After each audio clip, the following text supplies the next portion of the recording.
morning to everyone. Myself, Molinti Yusuf, Assistant Professor in School of Agriculture. So today, Om Sterling Global University is organizing a session on topic innovation in waste to the energy. So today's our dignitaries are distinguished speaker Mr. Shamsir ji and keynote speaker our PVC sir Dr. Ajay Kumar Poddar ji and panel expert Dean Dr. Shobna Poddar ji. So over to you, ma'am, Dr. Shobna Poddar. Thank you, Mr. Yusuf, and it's really a pleasure for us, for Om Sterling Global University, that we are organizing such a wonderful session on a wonderful topic, waste to energy. Waste to energy, you know, it's really useful for the students, for the participants who are joining today, to get to know the innovative ideas from the eminent speaker. Today's eminent speaker, Mr. Shamsir Singh ji. He actually started his, farming business from the farmer family. You know, he started the poultry business and then afterwards, simultaneously running the same business, More Bioenergy is the plant. He is the founder and director of that particular plant situated in the Zind area, in the Zind location. And, running, business simultaneously as an entrepreneur. He obviously met some challenges that how to run, how the challenges are facing in this energy plant and as well as poultry plant.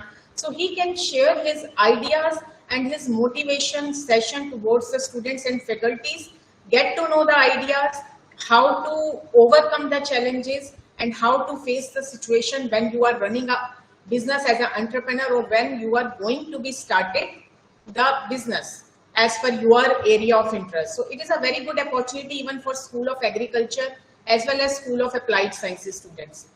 As it's my pleasure that I am announcing that More Bioenergy is having that much opportunity in their plant that World Bank representative of South Asia team also visited from Nepal in their plant. As well as, they have started commercial operation after taking 72 hours uninterrupted trial by technology team of government department. So now I request our Pro Vice Chancellor also address. Over to you, Dr. Ajit. Okay, thank you, Dr. Shobna. In fact, it's wonderful to be here. That today we are having another very good seminar, motivational session, that is innovation in waste to energy. In fact, the topic is itself is very, very motivational, that how we can convert the waste into the energy. And we have a very distinguished speaker, Mr. Shamsir Singh ji, the Director General and Mentor Entrepreneurship Cell. So on behalf of the university, I welcome Mr. Shamsir Singh ji, and I hope that definitely we will be having a wonderful session out here. And we have our students sitting in the classrooms. Their 3 classrooms are full, and they will be listening your all advice and your all suggestion. Your throughout experience will be definitely you will be going to share. So with that, from the university side, I once again formally welcome you on the board of the university, on the platform of the university. And I hope that the students and the faculty will definitely enrich their knowledge and skills through your speech. So once again, welcome. Over to you, Dr. Shobna. Okay, thank you, Dr. Ajay. Today, as we all know, the session is waste to energy, the innovative things from waste converted into energy. And obviously, we all know that it is used in various technologies that will be converting the non-renewable wastage into usable form of energy, including the heat, fuel, and electricity as well. So actually, the waste to energy is a process of gathering energy in form of electricity, heat from the primary treatment or waste as well.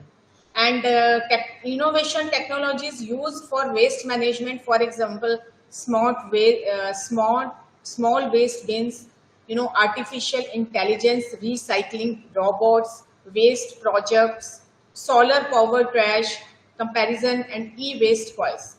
So these are some of the technologies, innovative technologies that I named right away. And now our eminent speaker, Mr. Shamsher Singh ji, having a rich experience running our two entrepreneurs simultaneously, two businesses he is running, so he can more help us all the participants to give a knowledge and motivation and inspiration in terms of waste to energy. So over to you, Mr. Shamsher ji. Thank you. Your voice is not coming, not audible. Okay, sorry. Good morning, everyone.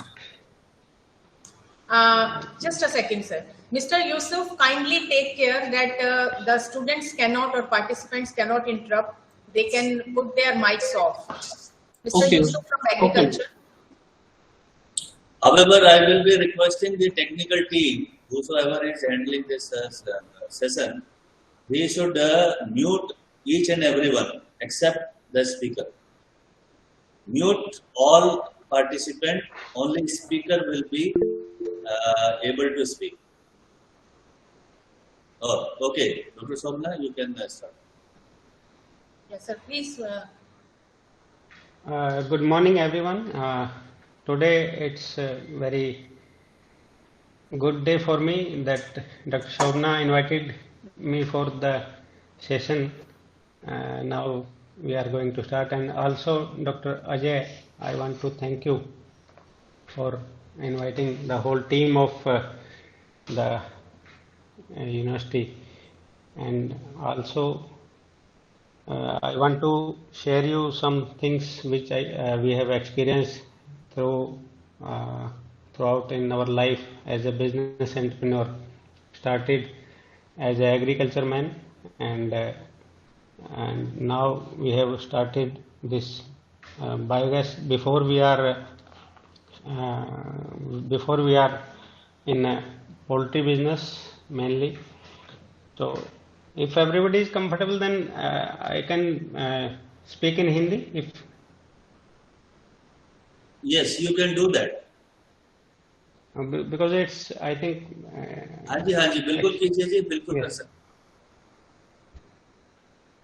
मैं आप लोगों को ये बताना चाहूँगा कि हमने ये स्टार्टिंग में हमने एग्रीकल्चर से शुरू किया था, और उसके बाद हमने पोल्ट्री बिजनेस स्टार्ट किया, and after increasing the poultry strength we think that we should go for the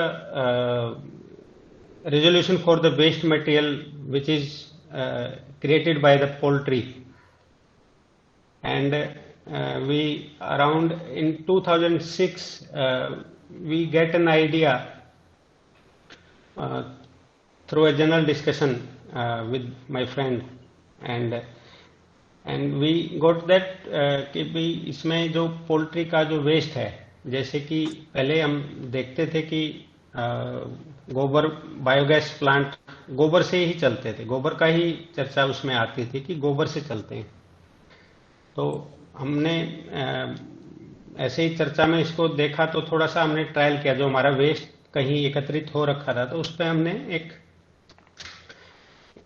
माचिस की तिल्ली लगा के देखी, तो उस पर जस्ट एक बड़ी अच्छी खासी फायर हुई। तो हमने उसके बारे में फिर डिस्कशन शुरू किया।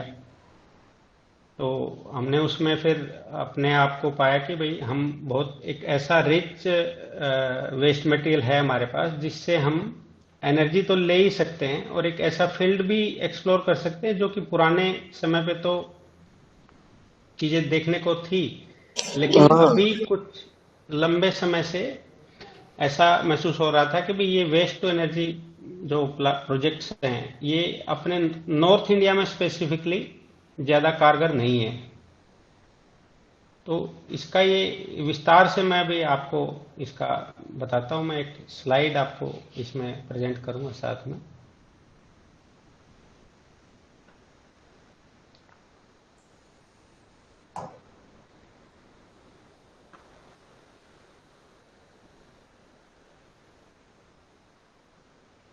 This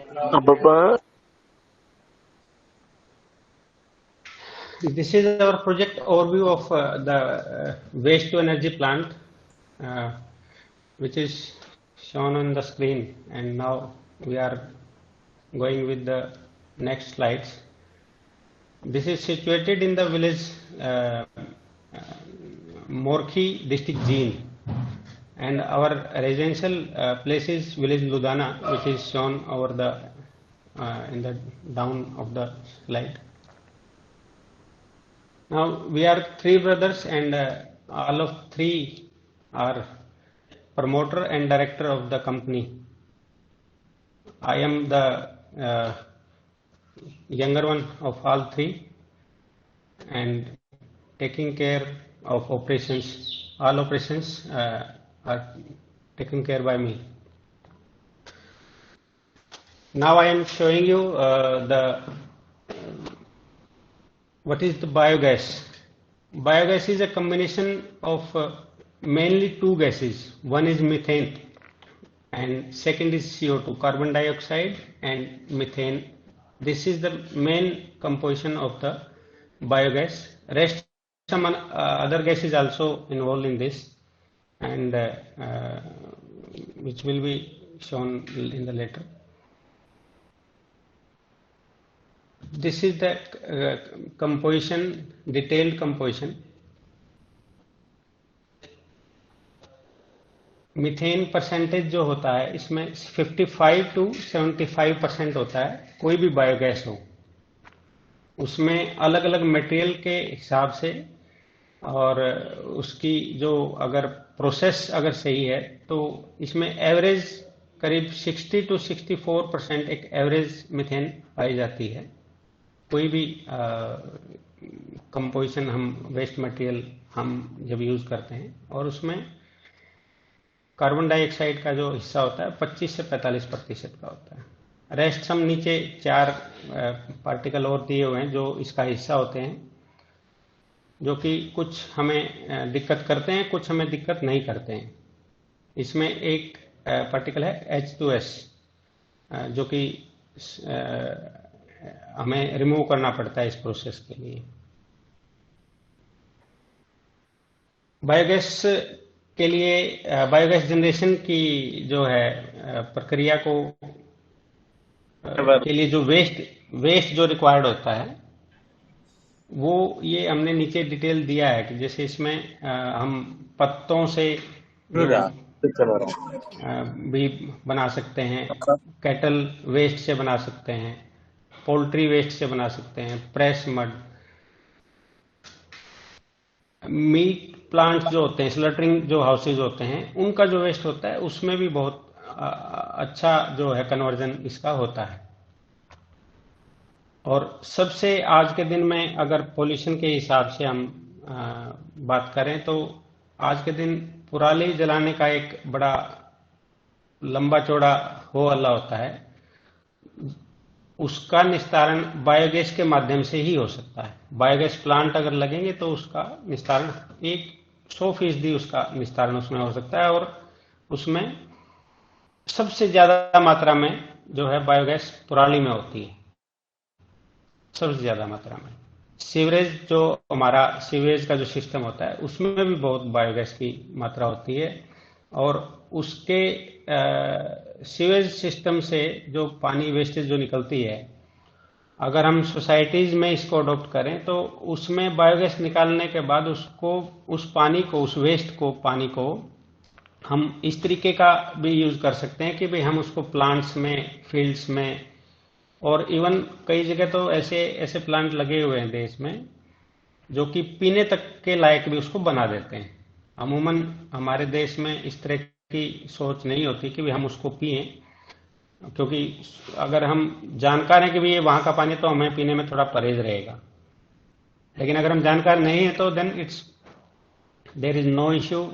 सब चीज पैरामीटर पे अगर सारी उस ट्रीटमेंट प्लांट में सही है तो वो बहुत ही एकदम साफ सुथरा पानी उसमें निकल के आता है बाहर, इसको पता भी नहीं लगता अगर सामान्य अगर आदमी कोई देखता है तो ये सब ऐसी हैं। और भी जो कोई भी तरह का वेस्ट है, हाउस वेस्ट है, होटल्स का वेस्ट है, जो कि हमें, अगर हम सामान्य कहीं चलते हैं शहर में कहीं पे कुछ भी गंदगी पड़ी दिखती है इस तरह की, कोई ढाबे के सामने या होटल रेस्टोरेंट के सामने या आसपास में उसके, या हम अपने घर में भी इवन जहाँ कूड़ा रखते हैं तो वहां से स्मेल आती रहती है।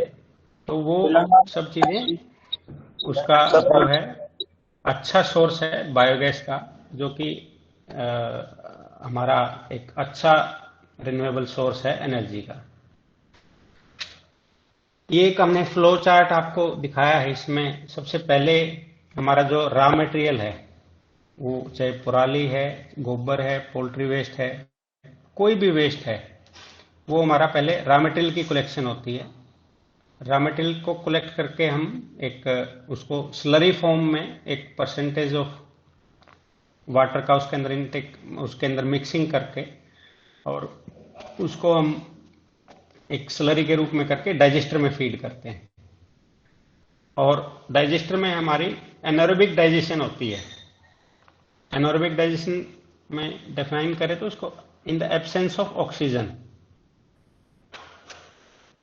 उसके बाद इसको हमारा दो चीजें निकल के आती है कि एक तो हमारी रॉ बायोगैस आ गई जिसमें कार्बन डाइऑक्साइड भी है और दूसरी गैसेस भी कुछ कुछ परसेंटेज में है, जो कि आपको स्क्रीन पे दिखाई दे रहा होगा रॉ बायोगैस करके।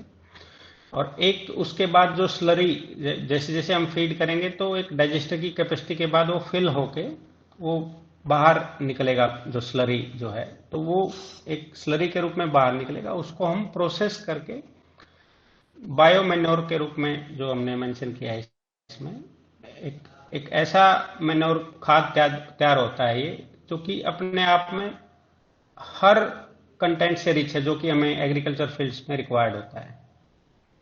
और उससे जो हमें यूरिया, डीएपी और कोई भी केमिकल फर्टिलाइजर हमें उसमें डालने की जरूरत नहीं है। उसके बाद उसका मार्केटिंग का हिस्सा आ जाता है। नीचे हम फिर उसके बाद आ जाते हैं बायोगैस पे। रॉ बायोगैस के बाद फिर बायोगैस एनरिचमेंट है। बायोगैस एनरिचमेंट में हम अगर उसको जो मेनली हम H2S को रिमूव करते हैं, और H2S को रिमूव करने के बाद हम उसको इंजन में देते हैं ताकि हमारी जो है इलेक्ट्रिसिटी जनरेशन का काम हो सके उसमें। और उसके बाद उसको इलेक्ट्रिसिटी को हम ग्रिड को सप्लाई कर देते हैं। ये फ्लो चार्ट है। इसके बाद आपका ये जो है हमारा इट इज यूज्ड फॉर, ये डिफरेंट जो हमने 3 स्लाइड्स इसमें दी हैं कि भी बायोगैस को हम इलेक्ट्रिसिटी बनाने में यूज कर सकते हैं, बायोगैस को हम अपनी रसोई में यूज कर सकते हैं, जो कि हर आदमी को पता है कि भी पहले के टाइम पे बहुत गांव में, शहरों में होते थे। हम उससे लाइट भी जला सकते हैं, और हम इसको कंप्रेस करके इससे हम व्हीकल भी चलाते हैं, जिसको हम मार्केट में सीएनजी के तौर पे देखते हैं। इसकी डेफिनेशन होती है सीबीजी करके, कंप्रेस्ड बायोगैस, जिसको हम व्हीकल में भी यूज कर सकते हैं, जिसमें कि हम सिर्फ मीथेन को रख लेते हैं, उसमें हम CO2 को भी रिमूव करके और उसको हम कंप्रेस करने का काम करते हैं। उसके बाद उसको हम व्हीकल में यूज कर सकते हैं थ्रू सम प्रोसेस। लेकिन हमारा जो बायोगैस का जो यूज है हमारे प्लांट में, वो सिर्फ इलेक्ट्रिसिटी को हम जनरेट करने के लिए यूज करते हैं। ये टेक्नोलॉजी है, कुछ जैसे कुछ डिफरेंट हैं, जो इसमें 4 तरह की जो टेक्नोलॉजी है, इसमें अलग अलग तरह की जो डाइजेस्टर की जो स्ट्रक्चरिंग है उनमें डिफरेंस होता है। तो इसमें जैसे CSTR टेक्नोलॉजी बोलते हैं इसको हम, जिसमें एक तो होता है फिक्स डोम करके, कि भाई हमने डाइजेस्टर बनाया और उसको ऊपर से फिक्स कर दिया, और हम उसमें से गैस निकालने का काम थ्रू सम ब्लोअर और थ्रू सम मतलब इंस्ट्रूमेंट, कि भाई हम उसमें से गैस बाहर ले और उसको आगे यूज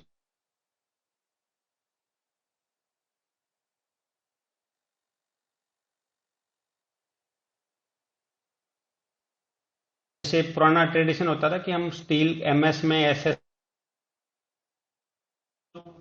जब अंदर गैस का जनरेशन हो तो वो प्रेशर से उठता है और उसको एक लिक्विड से फिल किया जाता है सराउंडिंग में, ताकि गैस की लीकेज ना हो। और वो फ्लोटिंग में रहता है। उसके लिए हमें कोई इंस्ट्रूमेंट की जरूरत नहीं होती। प्रेशर जैसे ही अंदर डाइजेस्टर के अंदर जनरेशन होगी तो उसके जो प्रेशर में वो जो डोम है ऊपर उठेगा और प्रेशर से ही पाइप के थ्रू गैस बाहर आ जाएगी। उसके बाद जो है जर्मन टेक्नोलॉजी है, ये अमूमन हमारे यहाँ यूज नहीं होती। ये जर्मन टेक्नोलॉजी नाम इसलिए दिया गया कि वही यूरोपियन कंट्री जो ज़्यादा ठंड के क्षेत्र में हैं, जो देश हैं, उन्हीं में इसका संचालन होता है। वो कुछ स्पेसिफिक चीज़ें यूज करते हैं जिससे कि उनको बाहर की ठंड का दिक्कतें महसूस ना हो और वो अपनी जनरेशन को कर सके। तो ये हमारे यहाँ यूज नहीं होता जर्मन टेक्नोलॉजी। हमारे यहाँ सिर्फ CSTR ही टेक्नोलॉजी है जो यूज होता है इसमें। ये डिटेल है जो CSTR का, सभी जो छात्र हैं और जो भी इसके इंटरेस्टेड हैं तो इसको समझने के लिए हमने डाला इसको कि भाई आप इसको CSTR टेक्नोलॉजी की जो एक डेफिनेशन है कि भाई हम एक ऑर्गेनिक जो भी वेस्ट है उसको हम कैसे ब्रेक करते हैं और उसको कैसे गैस के रूप में कन्वर्ट करते हैं। ये भी सेम इसी की कंटिन्यूएशन में है। ये हमने एक दर्शाने की कोशिश की है कि क्या इसका वो है कि भी क्या क्या ऑर्गेनिक मटेरियल्स हैं जो इसके अंदर यूज होते हैं। एक डिजाइन स्लाइड के माध्यम से आपको इसमें दिखाने की हमने वो किया है। इसमें ये हमारी पिक्चर्स हैं कुछ जो आपको प्रोसेस के रूप में भी मैं आपको इसमें समझाऊंगा। जो पहली फर्स्ट लेफ्ट में अपर साइड जो पिक्चर है, यहाँ से इसका स्टार्ट होता है। ये जो आपको ट्रॉली दिखाई दे रही है, ये वेस्ट को बाहर से लेके आने के लिए यूज होती है। इसको हम यहाँ अनलोड करते हैं।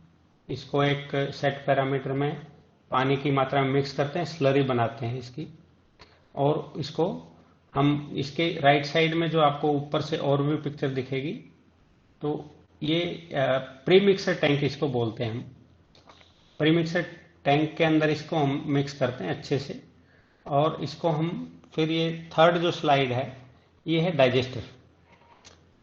इस डाइजेस्टर के अंदर हम फीड करते हैं through pump in regular interval after every 2 or 3 hour as per technical team guidance. हर दूसरे तीसरे घंटे में हम कुछ एक मात्रा फीड करते हैं as per the stock available at our place. तो ताकि बैक्टीरिया जो है वो एक जीव है जैसे हम हैं, हमें भी जैसे खाना खाने का एक समय रहता है कि हम सुबह दोपहर शाम हर का अपना एक समय होता है, तो उसी मुताबिक डाइजेशन के लिए जो बैक्टीरिया अंदर होता है उसको हम रेगुलरली फीड करते हैं, ताकि एक इंटरवल पे हर 2 घंटे 3 घंटे में, ताकि उसको रेगुलरली खाने को सामान मिलता रहे और वो एक्टिव रहे, एनर्जाइज रहे, और वो अच्छे से उसकी डाइजेशन कर सके, उनको फ्रेश मटेरियल लगातार मिलता रहे। फ्रेश मटेरियल मिलने से क्या होता है, वो एनर्जाइज रहता है। वैसे तो रिटेंशन टाइम जो होता है एक बायोगैस में 45 डेज का होता है। जो टेक्नोलॉजी हम यूज करते हैं इंडिया में लगभग 2-4 दिन ऊपर नीचे, नहीं तो 45 डेज का एक स्टैंडर्ड रिटेंशन टाइम है कि एक मटेरियल आज जो हमने फीड किया तो 45 डेज के बाद उसका बाहर का आना रहना चाहिए, तभी हम मानेंगे कि भाई हमारा जो है डाइजेशन प्रॉपर हो पाया और हम इसको अच्छे से इसकी जो इसके अंदर है जो मटेरियल जो हम उसको अच्छे से बाहर ले पाए। बॉटम में राइट साइड में जो पिक्चर है ये बाद का हिस्सा है, जो गैस की निकलने के बाद का जो हिस्सा है, ये उस हिस्से का लास्ट है कि जो स्लरी हमारी बाद में निकलती है। जो ये मशीनें आपको ऊपर ट्रॉली के ऊपर जो दिखाई दे रही हैं, ये 2 मशीनें काम करती हैं कि जो पानी हमने पहले मिलाया था उस पानी को निकालने का काम करती हैं इसमें से, ताकि उसमें से पानी निकाल के हम सॉलिड को खाद के रूप में यूज कर सकें और उसको हैंडलिंग में आसानी हो। तो उसके लिए हम ये 2 मशीनें यूज करते हैं। उसके बाद जो पानी भी जो बच जाता है उसका हम उसको भी हम वेस्ट नहीं करते, उसका भी कुछ तो पानी हम रिसाइकल कर लेते हैं प्लांट को मिक्सिंग के तौर पे एक रेशियो में, ताकि उसको रीयूज कर सकते हैं, उसको रीयूज हो जाए, वेस्टेज में ना जाए। प्लस जो पानी बच गया उसको हम एग्रीकल्चर फील्ड में यूज करते हैं। बहुत ही उम्दा किस्म का फर्टिलाइजर है ये। आपको कोई ऐसी चीज इसमें ऐड ऑन करने की जरूरत नहीं है कि आपको बाहर से कोई केमिकल फर्टिलाइजर अपने खेत में डालने की जरूरत नहीं है। और अगर जो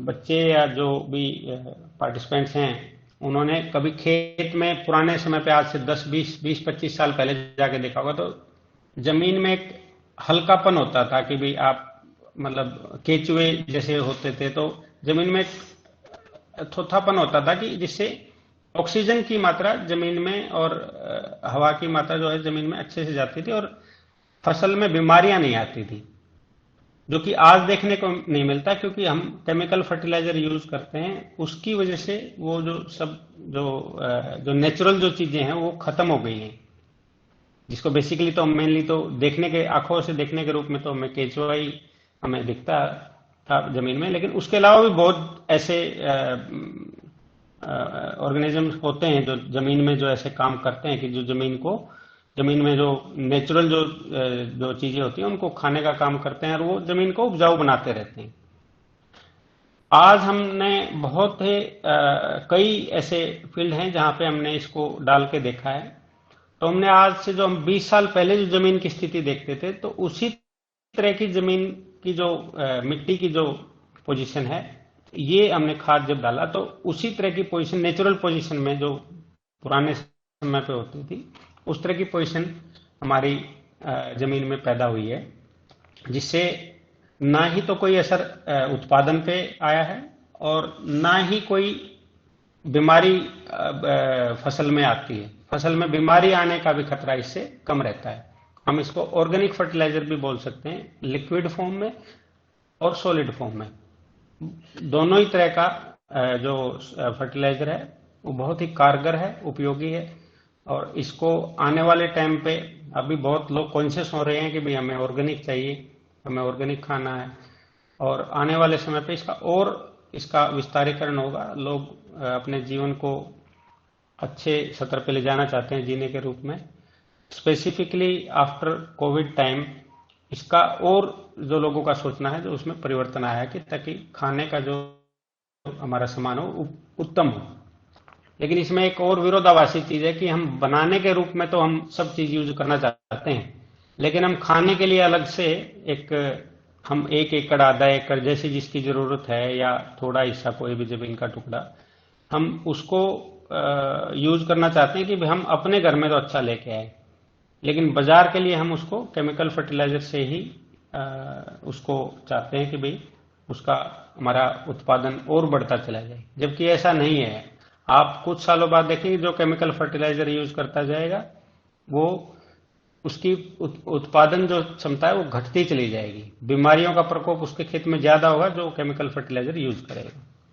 अब हम इससे आगे आ जाते हैं। ये जनरेशन जो पिछली स्लाइड में मैं दोबारा दिखाऊंगा, जो डाइजेस्टर से हमने जनरेशन लिया, जनरेशन के बाद हमारा इसमें आप पिक्चर में देख रहे होंगे राइट साइड में जो पाइपलाइन जो आ रही है, और वो ब्लू कलर का जो है ये ब्लोअर है जो सक्शन करता है डाइजेस्टर से, और जो व्हाइट टैंक आपको दिखाई दे रहा है इसमें from the top of this tank ये बूस्ट करता है इसको, और ये हमारा स्क्रबर, इसको हम डेफिनेशन प्यूरिफिकेशन के लिए यूज करते हैं, स्क्रबर बोलते हैं।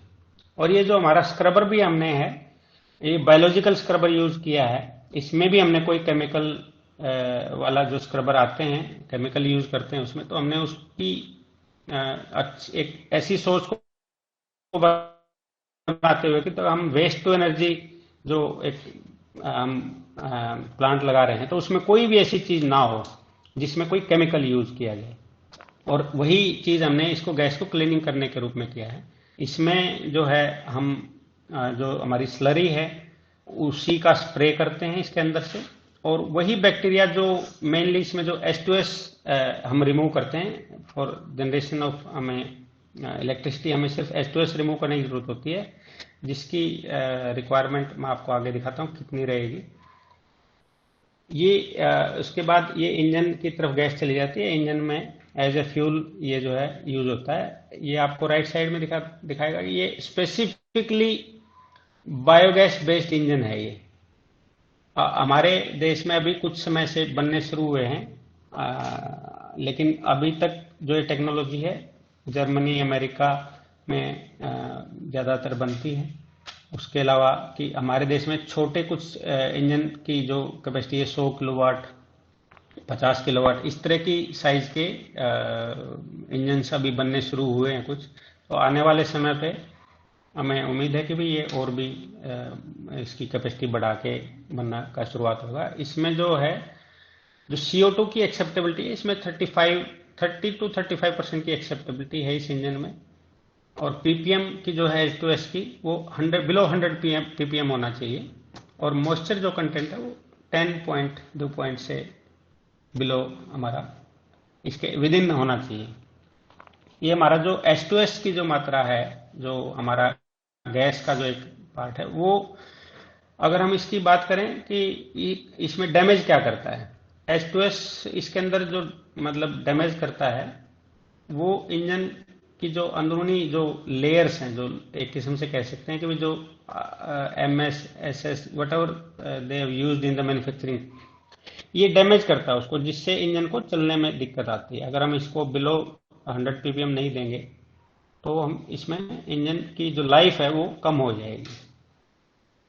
और इसमें जो हमारा जो इसमें जो एक बेसिक है 2000 PPM तक हमारा इसमें आता है, जिसको हम इस बायोलॉजिकल स्क्रबर के माध्यम से हम इसको 100 PPM तक हम इसको ला पाते हैं। ये जनरेशन के बाद ये आपको दो पैनल सामने दिखाई दे रहे हैं। इसमें एक लेफ्ट साइड का पैनल है, लेफ्ट में भी दो हैं। ये दो पैनल हैं जो पूरे इंजन का ऑपरेशन, इसके अंदर A से लेके Z तक का सारा ऑपरेशन इस पैनल से होता है। हमें इंजन को कहीं इंजन के पास नहीं जाना पड़ता। सारे पैरामीटर की मॉनिटरिंग इसी पैनल के अंदर एक छोटा सा आप देखेंगे LED टाइप का एक इंस्ट्रूमेंट लगा है। ये काफी सोफिस्टिकेटेड एक इंस्ट्रूमेंट, टेक्निकल इंस्ट्रूमेंट है, जिसमें हर तरह के पैरामीटर इंजन के और गैस के वो सब इसमें इवेल्युएशन इसकी होती रहती है और एक परमानेंट रिकॉर्ड बनता रहता है। उसके बाद राइट साइड में जो इसी पिक्चर में फर्स्ट में राइट साइड में जो पैनल है, ये पैनल है सिंक्रोनाइजेशन के लिए कि भाई जब जनरेशन स्टार्ट हो गई और ग्रिड से हमारी लाइट आ रही है तो उसकी फ्रीक्वेंसी वोल्टेज हर एक चीज को मैच करके और उसको इस तरीके से मैच करता है जैसे कि भाई मतलब मैच करके और उसको डिस्ट्रीब्यूशन उसको ग्रिड में सप्लाई शुरू कर देता है। ये वो पैनल है जिसके माध्यम से हम ग्रिड को सप्लाई में सिंक्रोनाइज करते हैं। राइट साइड में जो है ये है डिस्ट्रीब्यूशन पैनल है जो ग्रिड से कनेक्टेड है। डिस्ट्रीब्यूशन हम इसको कि ग्रिड में भी है और जो प्लांट के लिए है, ये पैनल्स हैं जो हमारे इंटरनली भी यूज होने वाली जो क्षमता है जो इसी प्लांट के मद्देनजर होती है यूज, उसके लिए अलग अलग पैनल्स हैं जिसके माध्यम से उसको सप्लाई किया जाता है। ये मैं आपको डाइजेस्टर के अंदर का हिस्सा दिखा रहा हूं, जो आपको डाइजेस्टर के अंदर क्या होता है, ये एक सवाल हर किसी के मन में होगा क्योंकि सामान्य तौर पे डाइजेस्टर का अंदर से देखने का बहुत कम लोगों को अनुभव हो पाता है। पहली पिक्चर जिसमें ये पिलर खड़ा है, ये पिलर एक सपोर्ट के लिए है जो आपको राइट साइड में दिखाई भी दे रहा होगा। इसके ऊपर एक हमारा पूरा जैसे एक मैश टाइप मैश तो होगी अपनी स्टील की, लेकिन वो अपना कुछ मटेरियल का प्लास्टिक से ऐसे कुछ बना होता है जिससे उसकी पूरी कवरेज होती है, जिससे उसके ऊपर बैलून हम लगाते हैं। ये उसकी सपोर्ट के लिए है। एक इसके अंदर आपको पाइपलाइन दिखाई दे रही होगी, कुछ पाइपिंग्स हैं हर एक थोड़े थोड़े इंटरवल पे। ये पाइप्स इस प्रोजेक्ट की रीढ़ हैं, खासकर उत्तर भारत में या ऐसे किसी भी क्षेत्र में जहां टेम्परेचर जो है लोअर साइड जाता है, बिलो मतलब कह सकते हैं बिलो 25 या बिलो 20, बिलो 15 जहां जाता है। इस पाइप के माध्यम से हम इस डाइजेस्टर का, इस रिएक्टर का हम टेम्परेचर मेंटेन करते हैं। हम इंजन की हीट को एक्सचेंज करके और नॉर्मल पानी में लेते हैं और उसको इसके अंदर से रूट करते हैं। जैसे ही इंजन चलेगा तो इसका एक टेम्परेचर हम सेट कर देते हैं कि भाई इस टेम्परेचर का पानी कन्वर्ट होकर इसके अंदर से रूट करता रहे, जिससे सर्दी में या कम तापमान वाले समय पे अंदर का जो डाइजेस्टर का जो टेम्परेचर है वो मेंटेन रहता है। दो तरह की टेक्नोलॉजी होती है, जिसमें एक तो लगभग 37 डिग्री टेम्परेचर पे हम इसको मेंटेन करते हैं। जो अंदर का टेम्परेचर है वो लगभग 37-38 डिग्री टेम्परेचर इसका होता है, जो कि बायोगैस वेस्ट मटेरियल के डाइजेशन और बायोगैस के जनरेशन इसके लिए उपयुक्त होता है।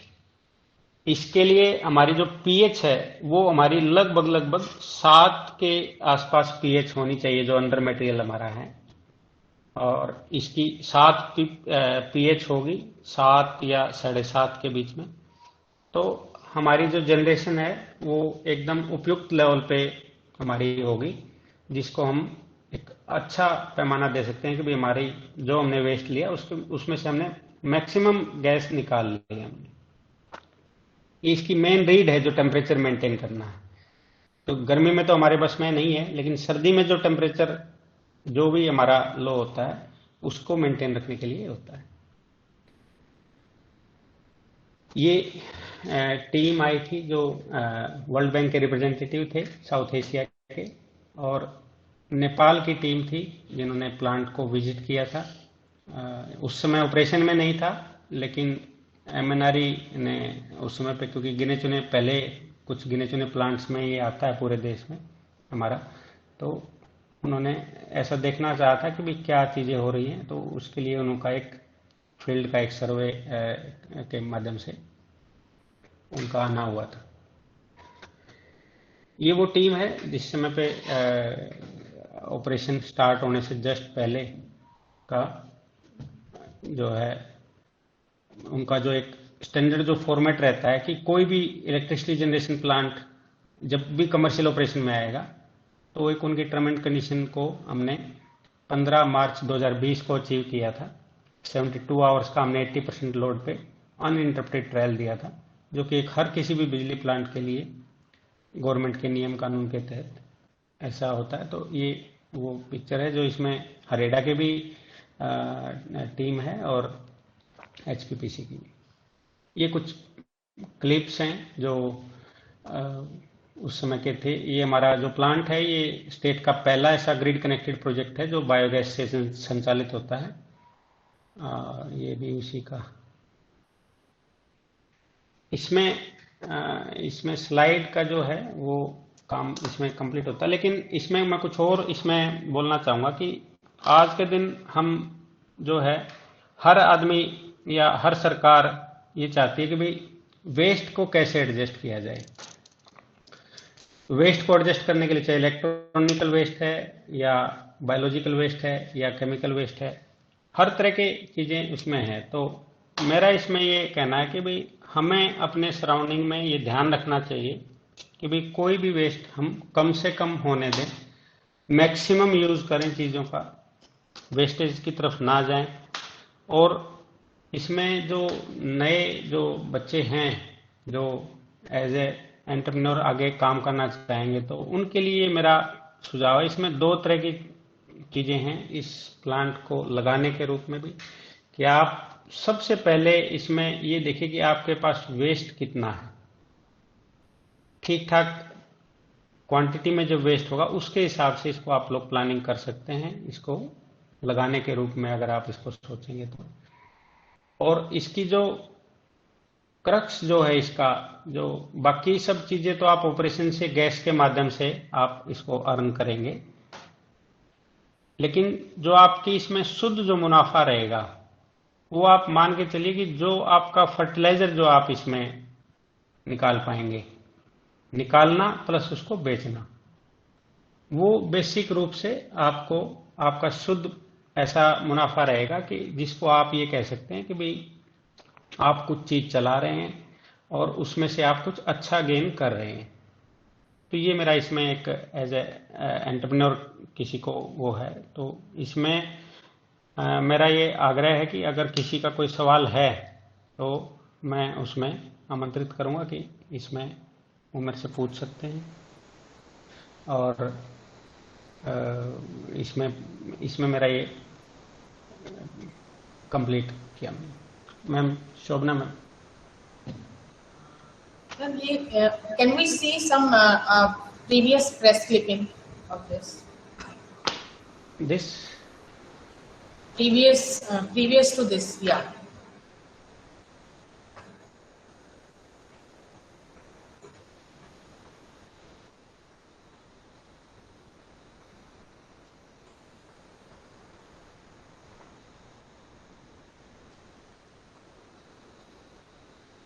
जी मैम।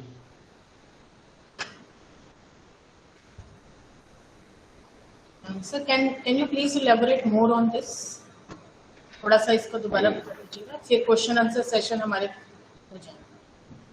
अगर कुछ सवाल है तो इसमें कुछ और उसके माध्यम से ज़्यादा अच्छा रहेगा। अगर कुछ सवाल होंगे तो उसमें थोड़ा सा ज़्यादा अच्छा रहेगा। इसलिए मैंने थोड़ा सा समय सवाल के लिए ज़्यादा छोड़ा, क्योंकि हमें तो अपने हिसाब से चीज़ों का अंदाज़ा है, लेकिन कुछ क्वेरी होगी तो उसका जल्दी आसानी से समझा पाने में मुझे सुविधा रहेगी।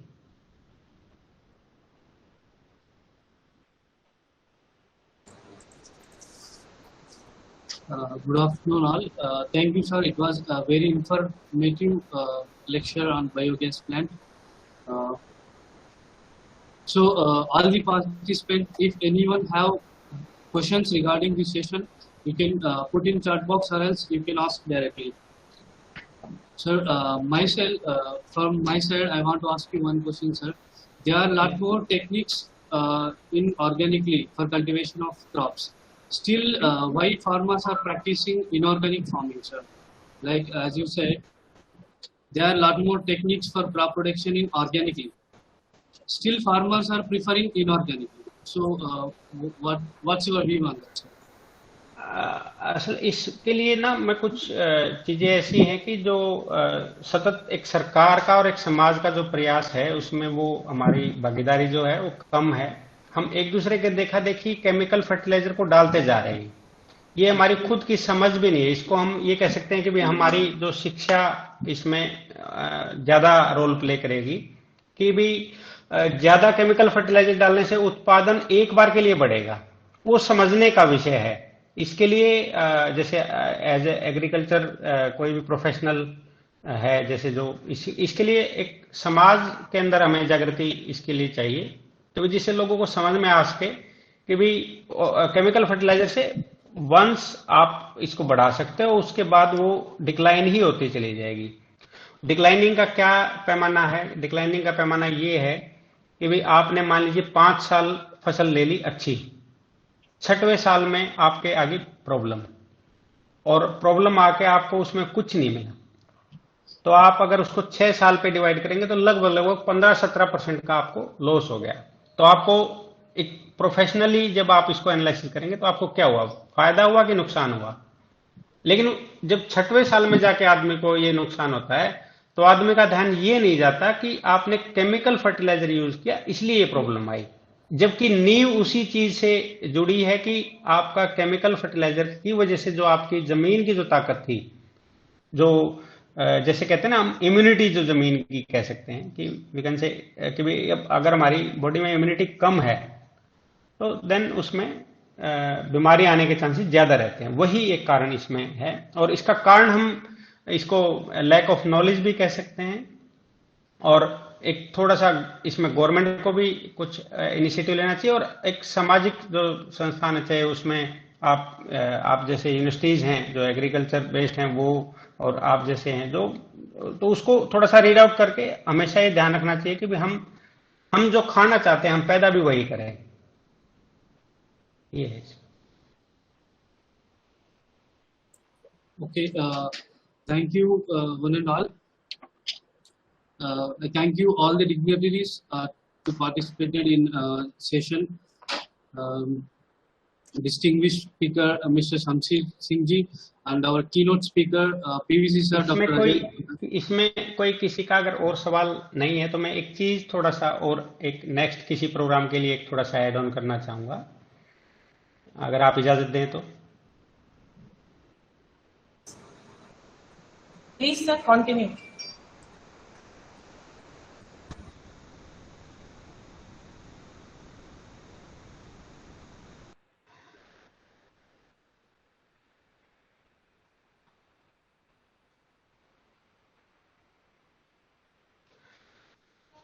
इसमें मैं आपसे एक ये निवेदन करना चाहूंगा, हम जीवन की भागदौड़ में लगे रहते हैं। हम अपनी आजीविका को अपने जीवन को अच्छे रूप से चलाने के लिए पैसा कमाते हैं, सब कुछ करते हैं, उसके लिए तो हम जीवन भर करते ही रहेंगे।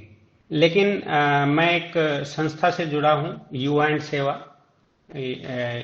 इसके बारे में थोड़ा सा मैं संक्षिप्त बताना चाहूंगा, जिसका डिटेल हम किसी अगले सेशन में हम इसको डिटेल्ड बात करेंगे।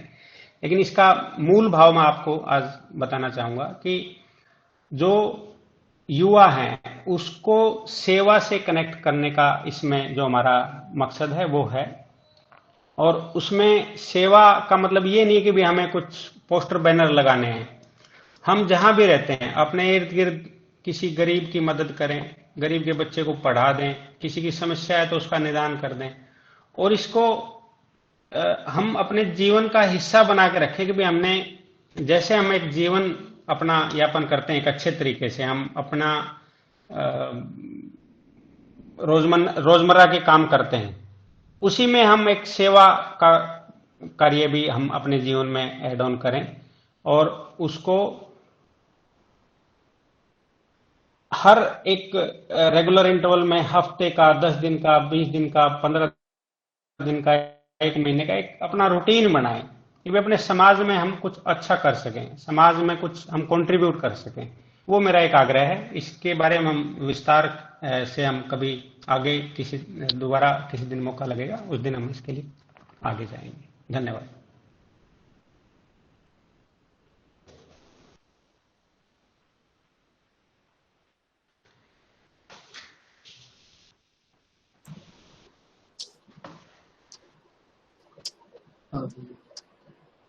जी सर।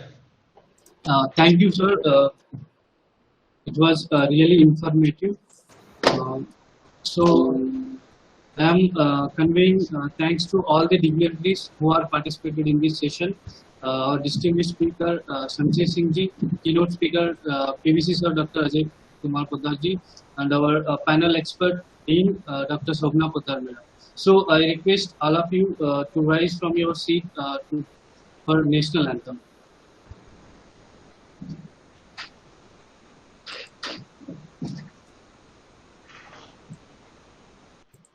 जनगण मन अधिनायक जय हे भारत भाग्य विधाता। पंजाब सिंध गुजरात मराठा द्राविड़ उत्कल बंगा, विंध्य हिमाचल यमुना गंगा, उज्जल जयधि तरंगा। तव शुभ नामे जागे, तव शुभ आशीष मांगे, गाहे तव जय गाथा।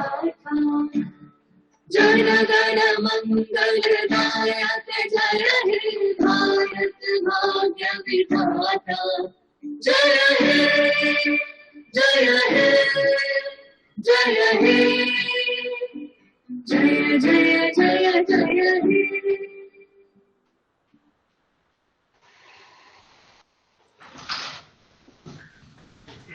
Thank you, Shamsher ji, for such a wonderful session and learning session. We are looking forward more sessions from your side, Yes. so we can plan accordingly. Thank you, and have a nice day. Thank you.